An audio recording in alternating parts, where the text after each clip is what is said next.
Good evening, everybody. You're all very welcome to the second webinar in our Get a Business Online webinar series. And this evening, we're going to talk about how to sell online and create loyal customers. So I'm delighted that you're able to join us this evening. Tonight, I'm delighted to have with us Susan Peach, who's a colleague of mine, and she's got loads to tell us all about selling online and the whole area of relationship marketing. So good evening, Susan. Hi, Anne. Thanks for having me. You're great to come along. And so what I'll do is I'll hand over to you now and let you take it from here. Sure. So I'll just give a brief introduction so you know who you're talking to. Anne's called me a fitness fanatic, which I guess I am. I've been teaching dance and fitness since I was 19 years old, and I turned 50 this year, so I guess that qualifies me as a fanatic. And something I got into about 7 or 8 years ago now was the whole pole dance fitness craze. And I've had a big studio and I've run with that, and then I just kind of had a meltdown after so many years of teaching and my body had had enough. And by that time I had discovered, much like Anne, the whole concept of marketing online, doing business online as a business. So I was able to segue into that, and after a number of years of doing that, and I guess I've picked up a bit of knowledge along the way, and much like Anne, I now teach online business to local business owners and to other people who'd like to do what I do, which is just doing business online. And I'll just introduce you a little bit to what I am doing online these days. My main website, and this is the website that generates most of my income, is poledancefitness.com. I'll be showing you a few screenshots from that website tonight as a part of examples of what I'll be talking about, so you'll get a glimpse. I also have another website, discovervancouverisland.com. I live on Vancouver Island, and I purchased that site 6 or 7 months ago, and I'm working on that. And then I have a site just personally about what I do in terms of my online business, and that's susanpeach.ca. So that's a little bit about me. Let's get on now and find out how we can help you. This is what I'm going to be talking about today, or tonight if you're in the UK. What we'll start with is the psychology of sales, and that sounds a little bit intimidating, but I'm not a psychologist. It really is just all about understanding what makes people want to buy. And tonight I'm going to be talking specifically about something called relationship selling. I'll talk about what it is and also why it's really important to increasing your sales. Then I'll move on to a little bit more about relationship building. So how do you create this foundation? What are the tools you can use to create this foundation relationship that allows you to sell? We all want to make more sales. And what that means is learning how to get there from here. If you're not making sales now, you want to learn how to make sales. But first, there has to be a here to start from. And this is the foundation around relationship building. After I've done that, we'll move on to probably what you all came for, increasing your sales. And I'll give you 3 simple, actionable steps you can take right away to make it easier for your customers or your visitors to become customers, for your visitors to buy from you. And then I've got a fun, short little bonus lesson which just pulls it all together and gives you a little way to remember, what is this relationship selling all about? Relationship selling simplified. So let's get started with understanding relationship selling and why it's important. All relationship selling is recognizing the fact that most of us, given a choice, prefer to do business with people we know, people we like, and people we trust. So if you invest the time in getting to know your visitor and building a little bit of a relationship with them, they're much more likely to do business with you. You can think of it as a soft sell versus a hard sell approach. And a good classic example that I'm sure everybody can relate to is if you think of the stereotypical used car salesman. They are known for using a pretty hard sell approach. And contrast that with, often today you'll walk into a retail store and a lot of the salespeople have been trained in relationship selling, whether they call it that or not. It's much more of a soft sell approach. So an example offline, let's say you walk into a shoe store. Very rarely will you have a salesperson jump all over you and kind of grab you by the coat sleeve and pull you into the store and drag you to the sale table and say, you've got to get 10 of these because this is on sale today. This would look awesome on you. They just don't do that. You're probably going to turn around and run the other way. Instead, and I invite you to just be aware, maybe next time you go into a store, and just notice how the salespeople approach you. Often you'll get an acknowledgement and a greeting. Good afternoon, how are you today? That engages you in a conversation. And then they might ask you something about what you're looking for. Oh, were you looking for some shoes for work or for hiking? For play or for work? And then you'll give them a little bit more information. Oh, you're a hiker, are you? I enjoy hiking too. Have you been up to such and such a trail? And they'll chit-chat with you a little bit. What they're doing is just getting to know you and allowing you to get to know them a little bit so they can start to build that relationship.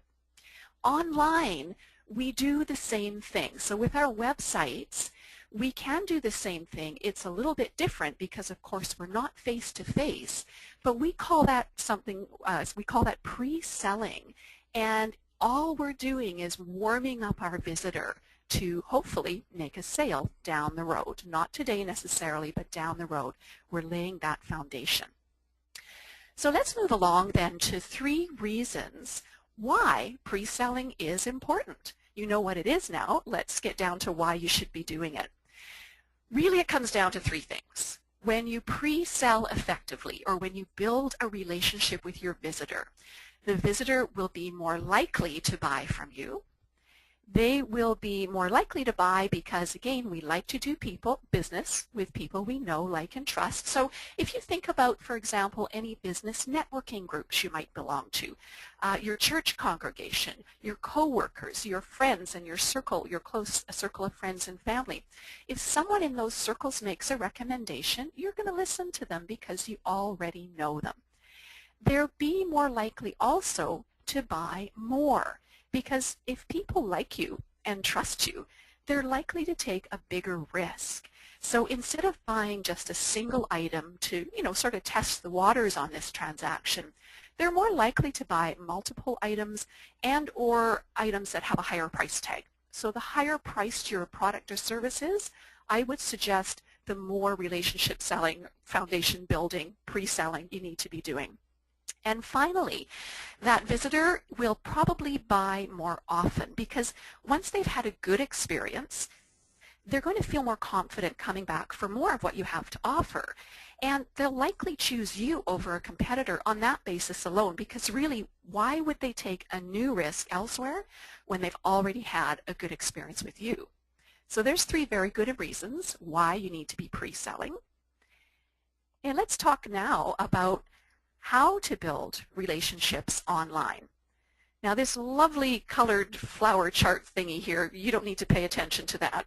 I just put this up here to show you that these are many, many ways that you can be building relationships with the visitor.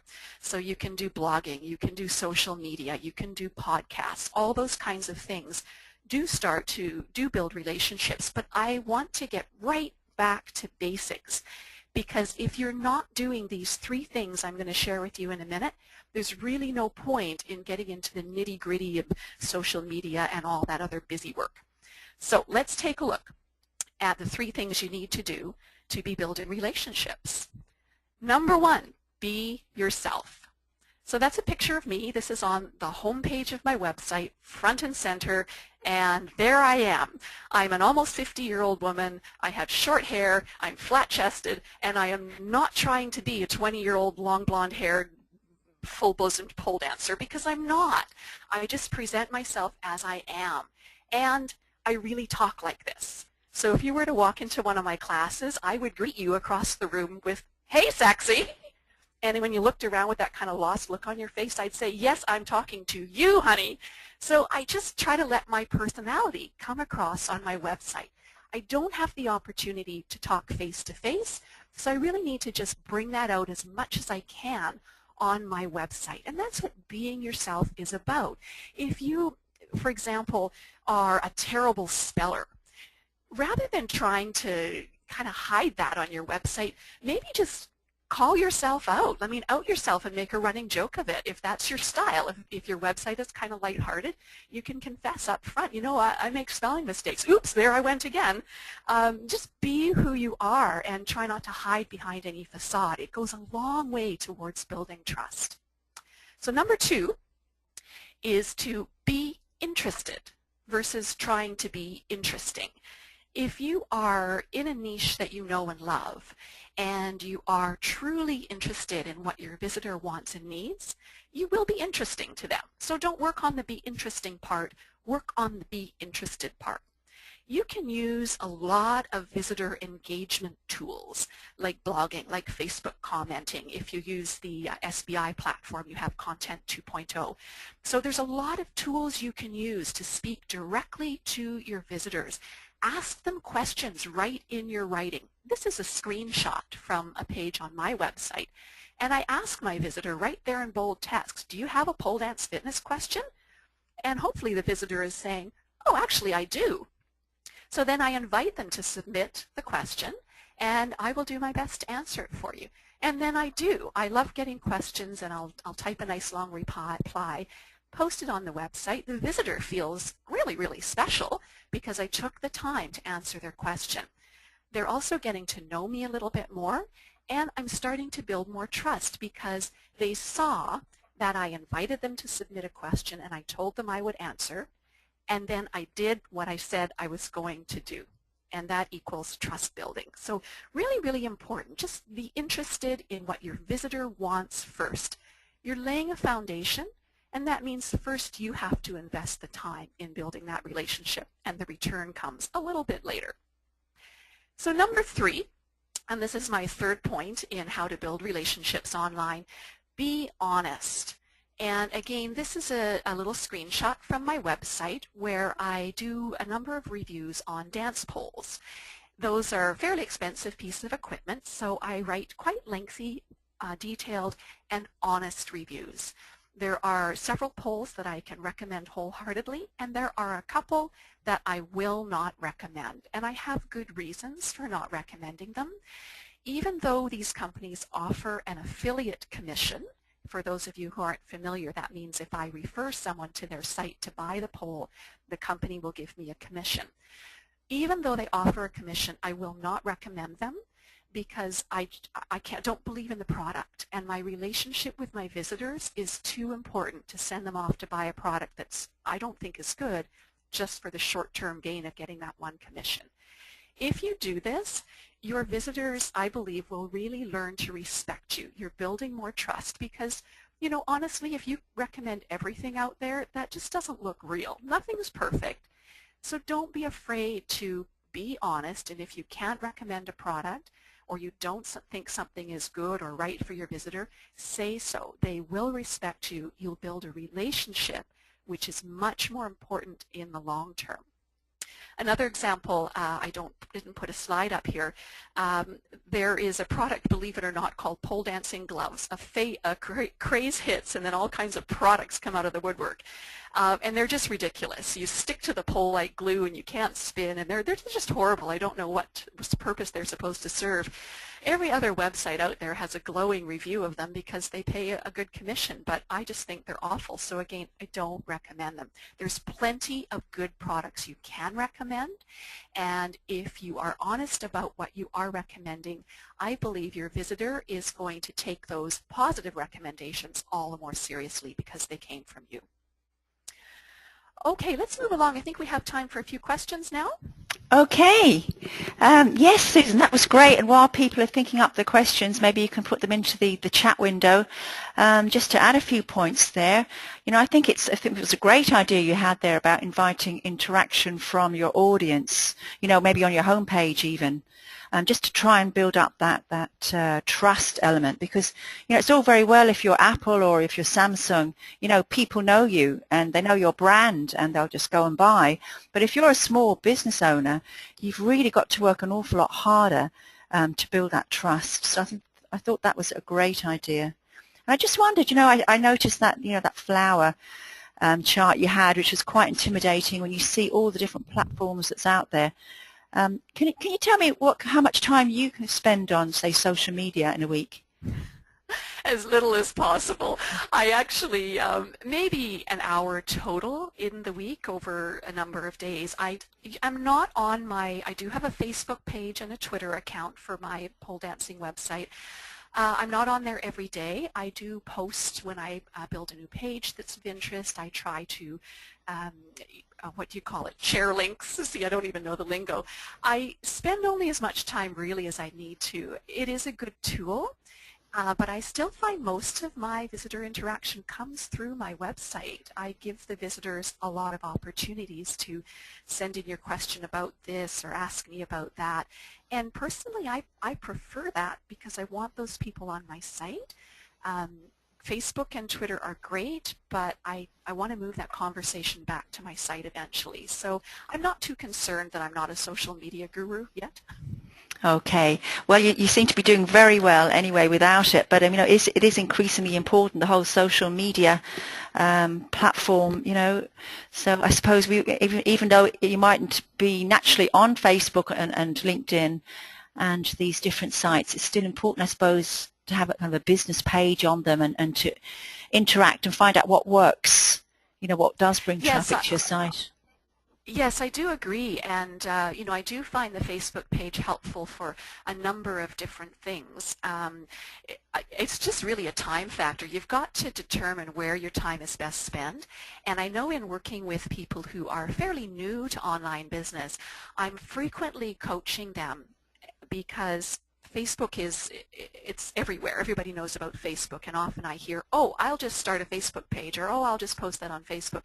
So I'm always reinforcing, while your website is new, you need to put your energy there because you're building your foundation again. If you spend all your time on Facebook when you've only got 5 likes on your page, that's not a good use of your time. So build both simultaneously, but in the beginning, you own your website. Focus on building that. That's what you own and control. Bring the social media in a little bit later when you're starting to get an audience to work with. Okay, that sounds like great advice, Susan. Okay, so let's move on, I think. Sure. Okay, so this next part is getting fun. We're going to talk about how to sell more, and this is when we get into what can we do to increase sales. There are lots and lots of ways to make more sales, and there's all kinds of people who are experts in that, but what I'm going to do is just share with you 3 simple techniques that I use myself, that I can show you examples of, and that have worked really well for me. They're not complicated. So now that you have built that foundation, that relationship, the pre-selling, let's have a look. So the first thing that I can suggest is that you give something away. The second is that you give direction. And the third is that you give options. Let's take a look at each one of these individually now. So we'll start with giving something away. And there is a phrase or a term or a concept called the law of reciprocity. And what that means is that if I give you something, there's a little subconscious thing going on at the back of your mind that, oh, they just gave me something, I should give them something in return. And that's certainly valid. However, I don't ever offer something with that end goal in mind. I'm going to give my visitor something so they'll buy from me. It may happen, but I like to think of this also as just an extension of the pre-selling cycle. Here's an example from my website. I have a whole section on pole exercises and stretching and cardio. So it's really about fitness on the pole. And what I did a couple of years back was I made a series of 3 DVDs. One focuses on strength training, one focuses on flexibility, and one focuses on cardio. So it's all on the pole, and there's a 3 DVD set. And obviously that's my goal, is to sell these DVDs. So I have a page, and if you look at the top of the page, the green headline says free pole exercises. So I'm giving something away free on this page. This is not a sales page for my DVD, although you'll see it over there in the right-hand column. There's a little subliminal message. See the dancer's toe pointing right towards the Buy Now button. I was pretty pleased with that. But I can't show you live. We didn't want to do live go live to the websites just because connection speeds may make that a little bit rough. But we'll go to the next slide here, and all I'm doing is scrolling down the page. I give them 3 free pull exercises to build strength. So the visitor can click on any one of those links or photos, and they'll go to a whole page with photos and descriptions and safety tips, how to make it harder, how to make it easier. It's all about that exercise, and it's free. They've got 3 of them there. So I feed this to them. Down at the bottom of that page with the green highlighting, you'll see I've written, how are you doing so far? I mean, do you like what you see here? We'll scroll down the page a little bit farther, and this is the screenshot a little further down my page. All I do is I feed right in. Did you like that? Is it working for you? You know what? Here's another great resource that you might find really helpful. And I promote the DVD that is full of strength exercises. So they've come to a page looking for fitness exercises on the pole. I've given them something for free, and then I have simply offered another helpful resource. No hard selling at all. It just flows pretty smoothly right into that. So there's an example of giving something before you receive. And everybody's niche will be different. So you'll need to think creatively about what you can offer your visitor in your niche, or your niche. Sorry if we have American visitors on the phone. Can you have an ebook or an audio interview or a video series? Can you give something away that's truly useful to your visitor, that is a continuation of that pre-selling cycle, that builds the trust, that helps them get to know you and trust you, and then the sale just naturally flows from that. So I really encourage you to give some thought to this. Let's move on now to point number 2, which is giving direction. Now, this series of screenshots is from the website of a student of mine, Dawn. I'm not sure if he's on the webinar today, but if you are, hi Dawn, and thank you for allowing me to use you as an example. Oops, we'll just go back for a second, sorry. The first thing I want to talk about in giving direction is you've got to ask for the sale, or at least tell them where to click. An example here, if you look at Dawn's webpage, it's obviously about scuba diving. And just above the first image there, he says, are you looking for some great gift ideas? Click here. So this is the after shot. I can't remember what he had there before, but it was something fairly generic, like you can also find lots of great gifts for divers. And there was no link, there was no direction to do anything. So I suggested Dawn make that a little bit more obvious. Click here, and it's a link. So if you're looking for a gift, click. It seems obvious, but never assume that people are going to figure this out for themselves. Let's move a little bit on down Dawn's page now as he develops this concept. So assume nothing is my point here. On this page, this is a before shot of what Dawn was doing. He was promoting some different items that divers might want, and you'll see he has a little block of text, and then he's pulled this image right from Amazon, Amazon.com, where the item is available because they have an affiliate program and Dawn can earn a commission. And what he's done is just pulled the standard image that Amazon provides. It's the picture in a little box, and down at the bottom you might be able to see it says buy now on Amazon.com. What I suggested Dawn do, and I'll show you that slide in just a second, is that people are almost desensitized to these images because everybody uses this. It's the default, and it's really not as obvious as it could be. I tend to get blindness and not even really see that there's a buy button there. So in putting this up like this, Dawn just assumed that people would know they can click there and they'd go buy it on Amazon. So what you've got to do, and I love this point actually when you mentioned it to me before, is that you've got to give people options. And for example, they mightn't want the product that you're offering. They mightn't be interested in the DVDs or whatever. So rather than lose them at that point, offer them something else. So I think here you can see that Susan's offering pole dancing lessons and a pole dancing manual. So that there's lots to do there, and as well she's got plus size pole dancing information, maybe clothes for the larger student, and pictures of pole dancing and different tips. And I thought that was fantastic, and I've actually used that tip in my own business because we run training courses and online, and we run a lot of funded programs, and if someone didn't qualify for a funded program, we lost them, whereas now we're starting to do mentoring, so we can give one-on-one teaching as well. So continue to be helpful and give options to them. This slide shows another example of giving options. I also have a section on my website with pole dancing shoes, and people will look for all kinds of crazy things. This particular page is not something I care for. I'm not the chunky look girl, but some people like it.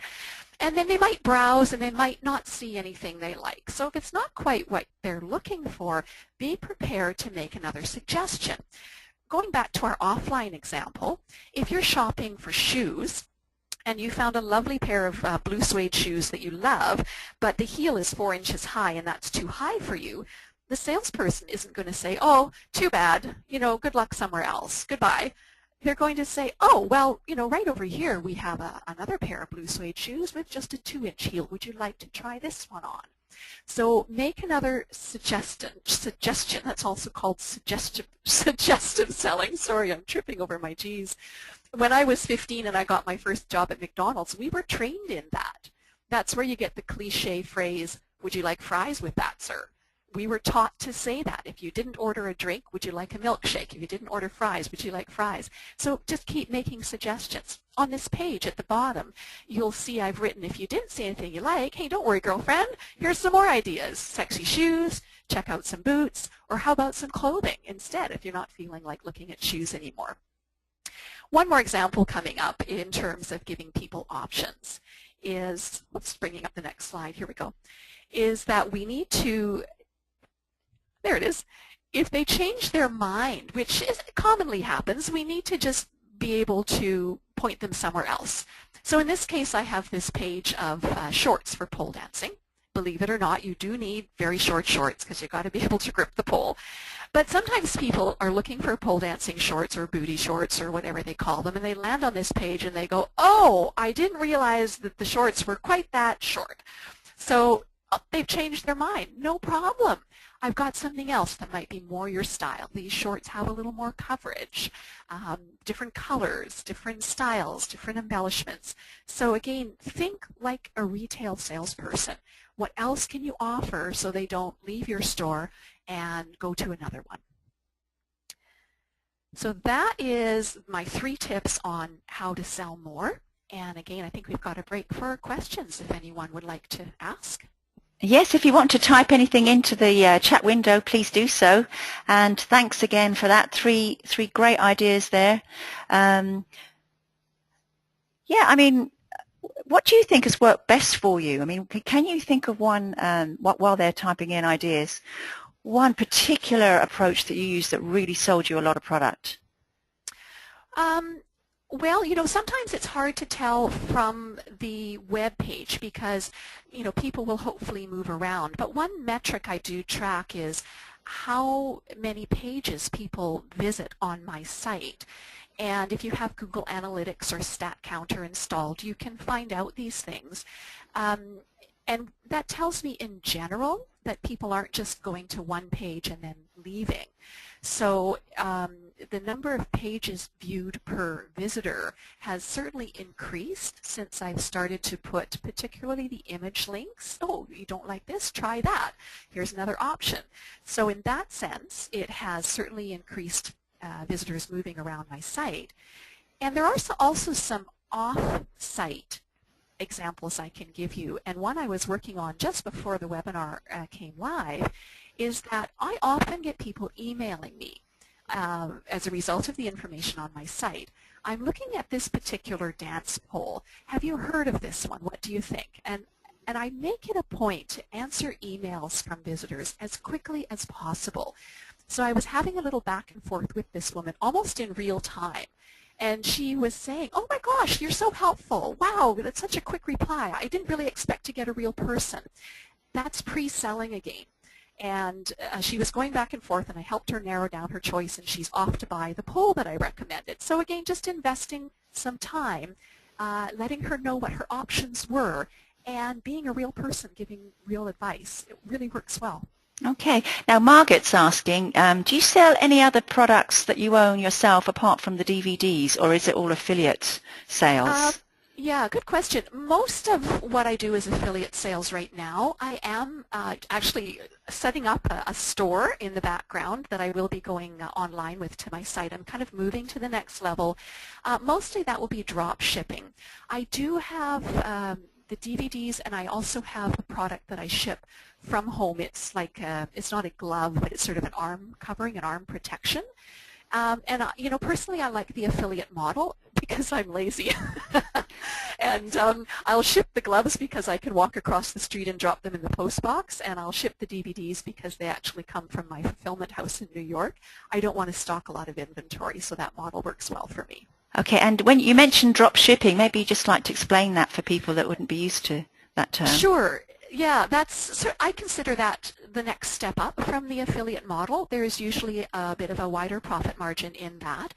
And all that means is that you're buying at wholesale and selling at retail, but you're not stocking inventory. So you can promote the product on your website and put your PayPal button, buy now from me. The person orders and you receive the money into your PayPal account, the retail price. You then turn around and email your supplier and send them the wholesale price, and the supplier ships directly to the customer. So there's a little bit more work. You have to receive the money and send the money on, but you keep the difference between the wholesale cost and the retail without having to buy 50 of some item or 3 cases of some item and store it. Okay, that sounds like a good approach.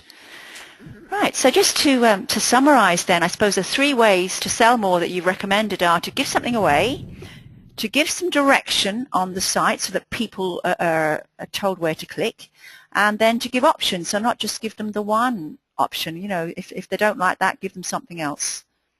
Yep, in a Okay. nutshell, that's it. Those are the 3 methods that I use most often. Yeah, very simple, yet and very effective, you know, and as you said, it's going right back to the basics, so I think that's great. Now, I've got another question here from Donald. He's asking, do you interact with real people at suppliers of products you sell, or is the relationship pretty much automated through an affiliate management system?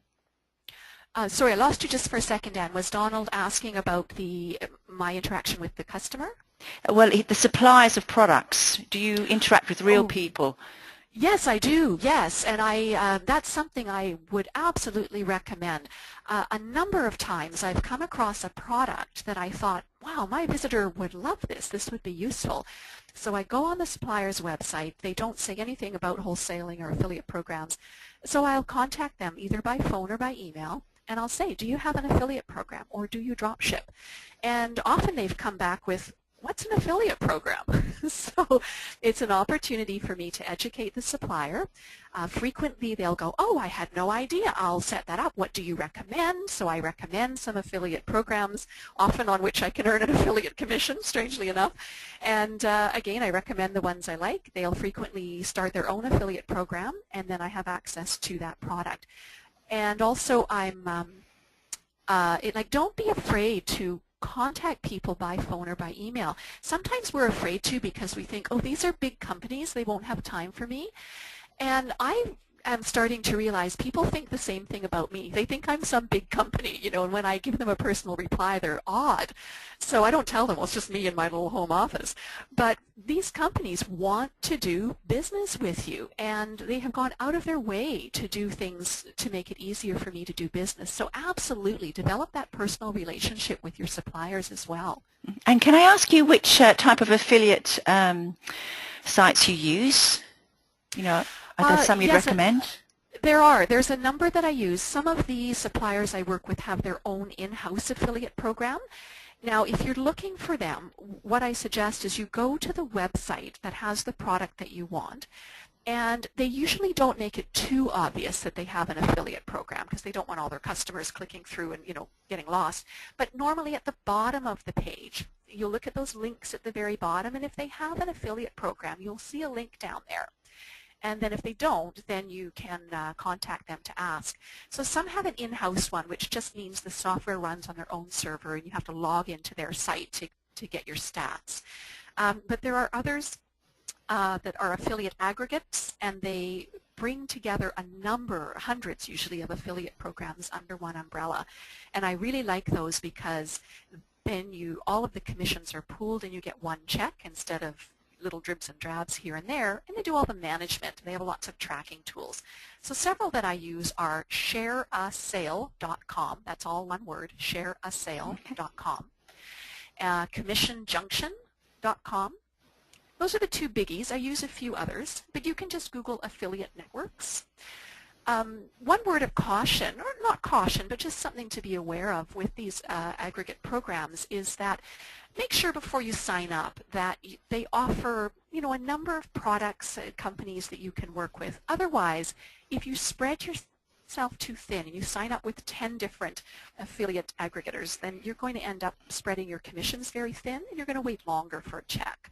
So you also have a lot more management to do, logging into various accounts. So try to find one. For me, it was ShareASale that had a lot of products I can use. That's my primary one. And then I do most of my affiliate marketing through one platform. Okay, that sounds like great advice there. So will we move on to the last section? Yeah, let's get along now to the bonus lesson. And this is just something I put into just to help simplify things. Not that I think these are complicated lessons, but here it is in a nutshell. And I had a little fun with this. I'm using the analogy of a romantic relationship. I have one right now. I don't know if you do, but I'm sure you can understand as we go along. So here's how the whole pre-selling or relationship selling cycle works. First of all, you have the courtship phase, and that's where we go back to being yourself, being interested, and being honest. Earn the trust of your visitor. Give high-quality, engaging information. You've got your newsletter or your e-zine. You're giving away free stuff with no strings. You're doing the social media thing. You're responding promptly to emails. You're being genuinely interested. And if you think about the early phases of a relationship, my guy I'm with now, he spotted me in the gym one day. And, he just would strike up a conversation with me on the treadmill, chat a little bit. He'd ask me about myself. He'd be interested, starting to earn my trust, starting to build a relationship. Same thing with your visitors. Then the commitment phase, we're not talking marriage here. Commitment is like she said yes to the first date, okay? So for you, commitment is when they hit the buy now button. In a relationship, it's the first date. Great, I've got a commitment. I've only just begun, but I'm somewhere. So you've got to pre-sell yourself before you can expect a yes. If my guy, Jerry is his name, if he just walked up to me one day and said, hey, do you want to go out with me? I would have said, take a hike, buddy. I don't know anything about you. See, so he pre-sold himself, and you are pre-selling your visitor by all these relationship building things you're doing. And then finally, after you get that first buy, you've got to think of it as the beginning of the relationship in the same way that the first date is potentially the beginning of a relationship. If you drop it at the first sale, you're losing a huge opportunity. So continue the relationship building. Get creative about continuing that relationship. So you got to keep the customer engaged and interested in what you have to offer. So in selling, it's about finding ways that work for your customer to stay in touch, offering them more products they might find helpful, and showing them that you care about more than just the first sale. So you're not always looking to make that second sale right away. Maybe you're looking to do a little more relationship building, earning a little more trust before they're going to buy something bigger from you. So this is it in a nutshell. You can think of it as the 3 C's of relationship selling, if that helps. And then finally, let's look at how do you know that you've got it right? Because people will often ask me, okay, I'm doing this stuff, or I'm going to start doing it, but how do I measure? And I find with relationship selling, it is a little bit trickier to measure directly, and you asked me the question earlier about, how does it work for me? And the reason is that it's not a cut and dried, I do X and I get Y. Instead, we're doing this process of relationship building, and then at some point in the future, we're going to have a loyal customer. So here's how I measure when I've got it right. I'll just show you this last slide here. My measurement is if both you and your customer think you won, got the better deal, then you're doing it right. And in my relationship with Jerry, we both think we got the better deal. I'm thinking, wow, what an awesome guy. It's amazing he wants to be with me. And he's thinking, oh my gosh, what an awesome girl. I can't believe she picked me. That's a win-win. And that's what you want. Your customer is amazed to do business with you. They're telling all their friends. They say, this is awesome and incredible. You've got to go buy from Susan. And I'm thinking, rockin', I just made another sale and wasn't that fun? So that's how I would suggest you can determine whether or not you're successful with relationship marketing. And if you try it, I think you'll have a lot of fun with it as well. Okay, So, well that's great. Yeah, just come in there. I mean, now Donald pass on any more questions? Yes, well Donald wants to know, are you going to be offering relationship advice on your site? Don't ask me why he's asking that question. But oh my, Donald. Well, perhaps for a small fee I could give you some private coaching. Yes, private mentoring there would do the job, I think. Yes, no, I totally agree with what you said there. You know, there's a lot of parallels between the two, between, you know, personal relationships and business relationships, really. And I often think I think it's a good idea sometimes to actually map out your journey of service. You know, if you're a customer going onto your website, where do they first land? Where do they go next? What happens there? Do you lose them at that point, and why? And what can you do about it? And just to make it a pleasant experience all the way through. And yes, I think you're very right about you sell products to people, and sometimes then, you know, you forget to follow up maybe, and you need to have a second channel for those people that you can upsell and sell them maybe more expensive products. You start off with your more reasonable ones and then work your way through, you know, and it's that sequential selling that's so important. Absolutely, and I just want to stress the point too that, you know, that's the ultimate goal on our end. We're in business to make money, and there's nothing wrong with that. Our goal is to make the sale. And I think it's really important to keep in mind that the way we're going to make that sale is by wowing our customer. So if we go in with the mindset that, okay, I've made one sale, how do I make the next?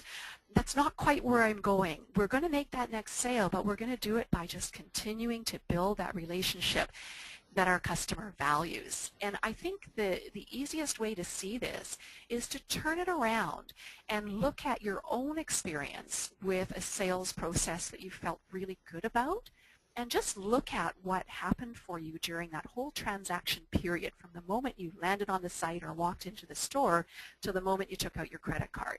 And I think you'll probably see the transactions that you were most thrilled with, there was a lot of relationship building going on throughout that whole process. Well, I'd have to agree with that now, because I know that the majority of my sales are from my subscribers to my e-zine and my webinars. You know, there's a definite pattern there. So because they trust me, because they've listened to me, or they've downloaded my 3 Steps to Better Management or whatever it is, you know. So that's very important. Now, Margaret's asking a question here. What kind of traffic numbers would you say are necessary to make some decent money from selling on your site? Oh, loaded question. I think, I hate saying this, but it depends. It depends on your niche. It depends on the number of products that are available. It depends on the price points that you can charge for them. So there are a lot of variables. And, you know, people often ask me if I can sort of twist that question a little bit, and I hope this works for you. When do I start monetizing? When is it worthwhile to start selling? And there's really 2 schools of thought I have found about that. One school of thought says, you know what, don't worry about selling right away. Build your traffic, build your presence, build the relationships, build the quality, put your time into that, and wait until you've got 100 or 200 visitors a day to your site, because remember, online, a 2% conversion rate, like if 2% of the people who visit your site buy something, that's outstanding. So if you've got 100 visitors a day, you might get 1 or 2 sales, possibly. But then if you've got 25 pages, then you've got to know how many are going to each page. It gets a little complicated. But let's get back to the question. So that's one school of thought. Don't worry about selling till you've got the traffic. The other school of thought says, you know what, if you're going to start with a monetization model that's not very labor intensive, like Google AdSense, for example, or an affiliate product that's, you can put up fairly quickly, why not? What's the harm in having it up there? My personal preference is wait.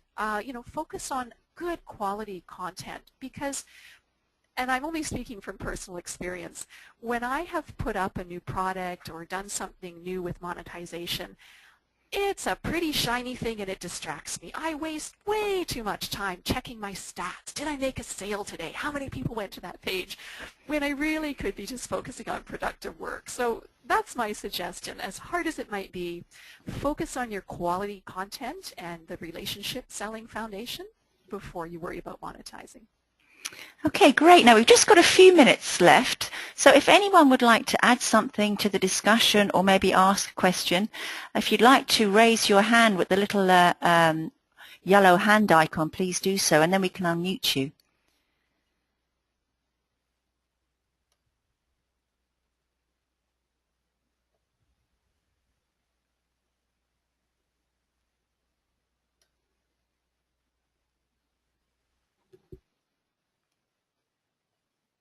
Now no one seems to be putting their hand up. I think they must all be very shy. Now, Bill, would you like to speak? I think maybe if I unmute Bill. Bill is in Ireland, so let's see. If you're interested, Bill, you need to click on the little yellow hand icon that's on your control panel, and then we'd be able to hear what you have to say. Here we go.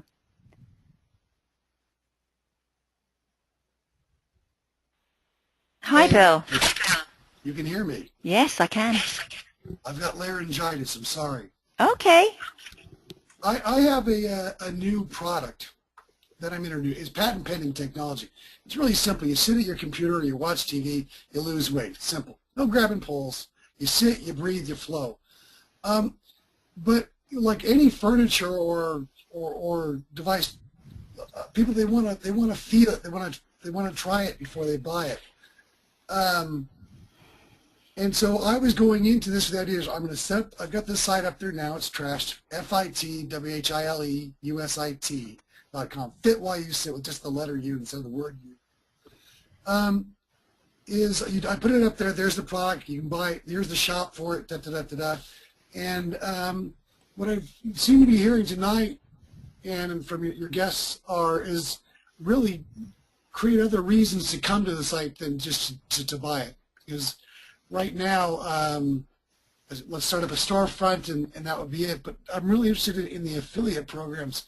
What do you have any experience introducing brand new patent pending technology, things that people aren't used to, establishing a value and a way to present that online to give them the confidence to say, yeah, I'll try this. I mean, hell, I give a 60-day money-back guarantee because it's not going to be perfect for everybody. But I even have a free try before you buy program where you fill out a form and I'll send it to you. You can try it. Boom. Okay, well, I have just one point there that I could add, and then maybe if Susan wants to come in. I mean, you really need to have a lot of testimonials because, you know, people see this product, they don't know if it's going to work.